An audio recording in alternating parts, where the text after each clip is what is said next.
پیارے دوستو، اب کون نہیں جانتا کہ موت کے بعد کچھ ہی عرصے میں انسان کا جسم مٹی کے ساتھ مٹی ہو جاتا ہے اور سوائے ہڈیوں کے کچھ باقی نہیں رہتا۔ لیکن یہ بھی ایک حقیقت ہے کہ برگزیدہ ہستیوں کے اجسام اس دنیا سے چلے جانے کے بعد بھی صدیوں تک ہمیشہ پھولوں کی طرح تروتازہ اور مہکتے رہتے ہیں۔ اگرچہ بہت سے ماڈرن لوگ ایسی باتوں پر یقین نہیں رکھتے، لیکن آج کی اس ویڈیو میں آپ کے ساتھ کچھ ایسے ہی واقعات شیئر کیے جائیں گے کہ جو صحابہ کرام رضوان اللہ تعالی علیہم اجمعین کی قبروں پر رونما ہوئے اور بہت سے لوگوں کو ایمان کی روشنی سے منور کر گئے۔ تفصیلات پہ جانے سے قبل آپ لوگوں سے گزارش ہے، اگر آپ نے ہمارے چینل کو سبسکرائب نہیں کیا تو چینل کو سبسکرائب کر کے بیل آئیکن کو ضرور دبا دیجیے گا، تاکہ ایسی تاریخی اور اسلامی معلومات ویڈیو آپ کو ہر وقت اور بر وقت ملتی رہے۔ خواتین و حضرات، نبی کریم صلی اللہ علیہ وسلم کے جلیل القدر صحابی حضرت ایوب انصاری کی قبر مبارک ترکی کے شہر استنبول میں ایوب سلطان مسجد کے احاطے میں موجود ہے۔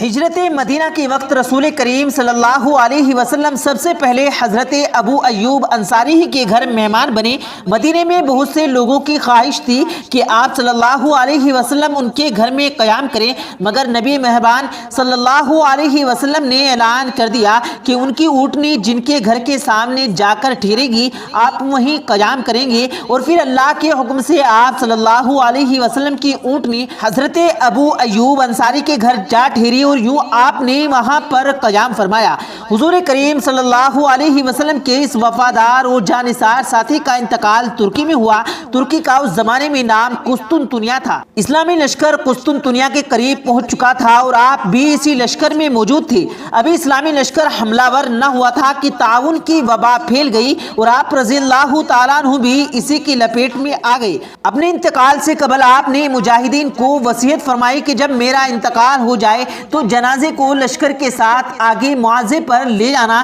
تاکہ جب اللہ تعالیٰ پوچھیں گے کہ ابو ایوب تو میزبان رسول صلی اللہ علیہ وسلم بنا تھا، بتا اللہ کے راستے میں تو نے کیا کیا، تو میں کہوں گا یا اللہ جب تک میں زندہ تھا تب بھی تیرے راستے میں جہاد کرتا رہا، اور آج جب مر گیا جب بھی مجاہدین کے ساتھ میری لاش چلتی رہی۔ چنانچہ لشکر اسلام جب قسطنطنیہ پر حملہ ور ہوا تو اس دوران آپ رضی اللہ تعالیٰ عنہ کا انتقال ہو گیا تو جنازہ لشکر کے ساتھ لے جایا گیا۔ قسطنطنیہ جس کا آج نام استنبول ہے، اس کے ساحل پر آپ رضی اللہ تعالیٰ عنہ کی تدفین کر دی گئی۔ ابتدا میں مسلمانوں کو اندیشہ تھا کہ شاید دشمن نصرانی اور رومی قبر مبارکہ کو کھود نہ ڈالیں، مگر ان پر ایسی غیبت طاری ہوئی کہ وہ ان مزار مبارکہ کو ہاتھ تک نہ لگا سکے۔ اگلی صبح مسلمان لشکر کی حیرت کی انتہا نہ رہی جب مقامی رومی آبادی کے لوگ مجاہدین کے پاس آئے اور پوچھ کے یہ قبر کس کی ہے۔ بتایا گیا کہ یہ قبر رسول کریم صلی اللہ علیہ وسلم کے ایک جلیل القدر صحابی ابو ایوب انصاری رضی اللہ تعالیٰ عنہ کی ہے۔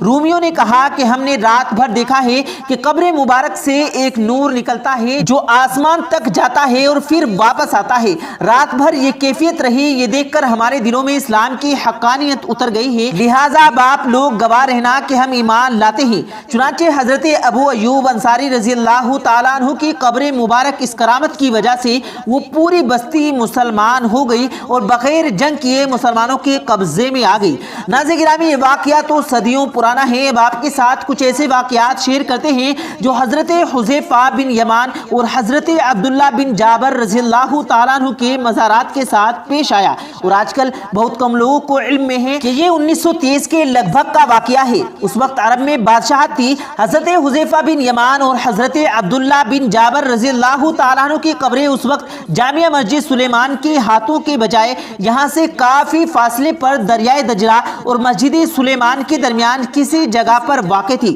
ان دنوں عراق شاہ فیصل اول کے زیر حکمرانی تھا، اور ایک رات حضرت حذیفہ رضی اللہ تعالیٰ عنہ کے خواب میں آئے اور فرمایا کہ اے بادشاہ، جابر بن عبداللہ رضی اللہ تعالیٰ عنہ اور مجھے دجلہ کے کنارے سے نکال کر کسی محفوظ مقام پر منتقل کرو، کیونکہ میری قبر میں پانی بھر چکا ہے۔ شاہ فیصل اول اپنی مصروفیت کی وجہ سے اس بات پر توجہ نہ دے پائے تو یہی خواب اگلی رات بھی انہیں نظر آیا، اور حضرت حذیفہ بن یمان رضی اللہ تعالیٰ عنہ ان سے فرمانے لگے کہ ہماری قبروں میں پانی آ گیا ہے، اس کا مناسب انتظام کرو۔ بادشاہ وقت نے حکم دیا کہ دریائے دجلہ دجلہ اور قبر کے درمیان کسی گہری جگہ کھدائی کر کے دیکھا جائے کہ دجلہ اندرونی طور پر قبروں کی طرف تو نہیں جا رہا ہے، کھدائی کی گئی لیکن پانی رسنے کے کوئی آثار نظر نہ آئے۔ چنانچہ بادشاہ وقت نے اس بات کو ایک خواب سمجھ کر نظر انداز کر دیا۔ تیسری رات حضرت حذیفہ رضی اللہ تعالیٰ عنہ عراق کے مفتی اعظم کے خواب میں تشریف لائے اور فرمایا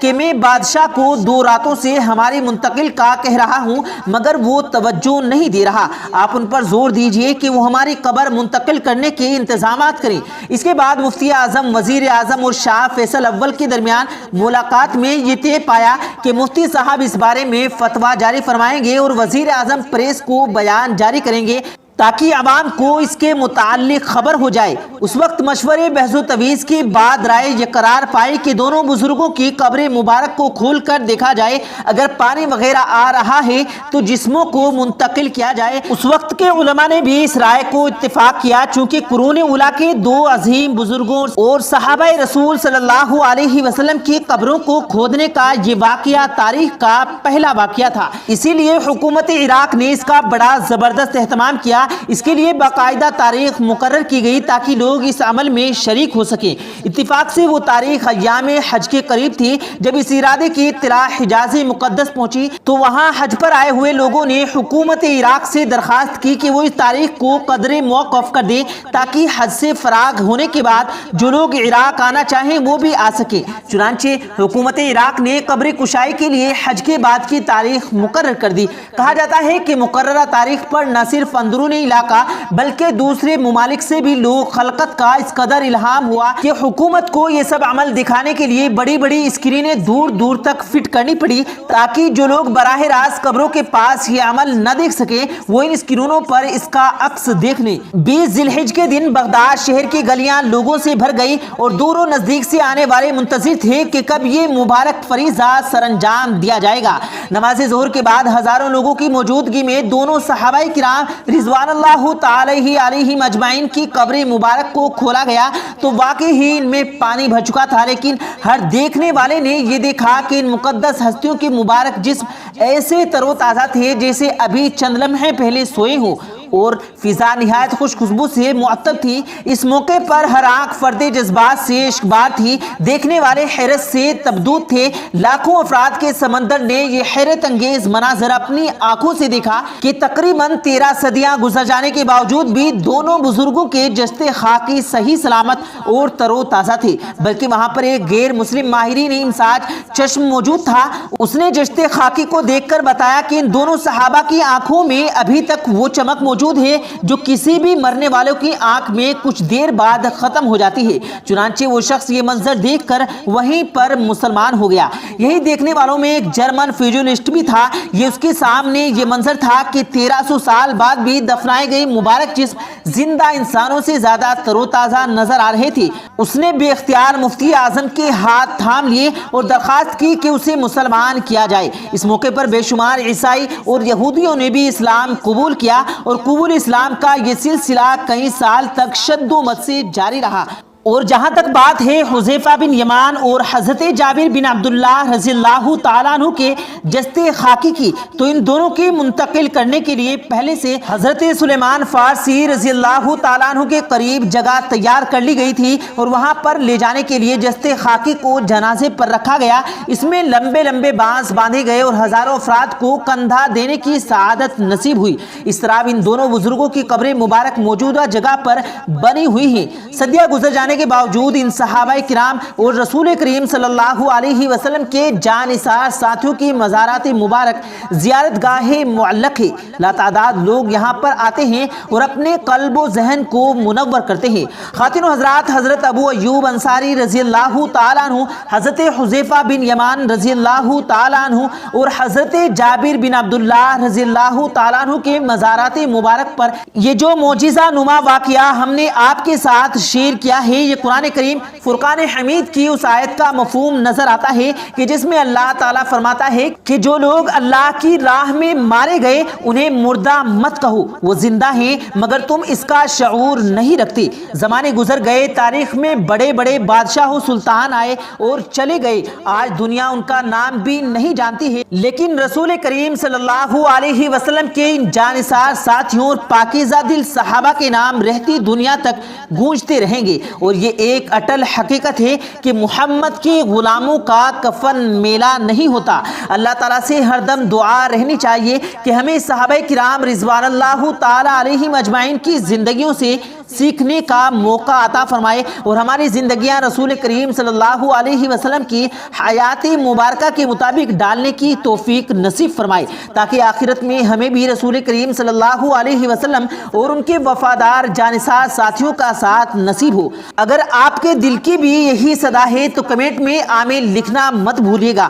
ہمیں پوری امید ہے کہ آپ کو آج کی ہماری یہ ویڈیو پسند آئی ہوگی۔ اظہار پسندیدگی کا بہترین طریقہ یہ ہے کہ آپ اس ویڈیو کو لائک کریں اور زیادہ سے زیادہ لوگوں تک اس ویڈیو کو شیئر کریں، اور مزید ایسی ویڈیوز پانے کے لیے ہمارے چینل ہندی اسلامک چینل کو سبسکرائب کرنا مت بھولیے گا۔ ملتے ہیں پھر ایک نئی ویڈیو کے ساتھ، تب تک کے لیے اللہ حافظ۔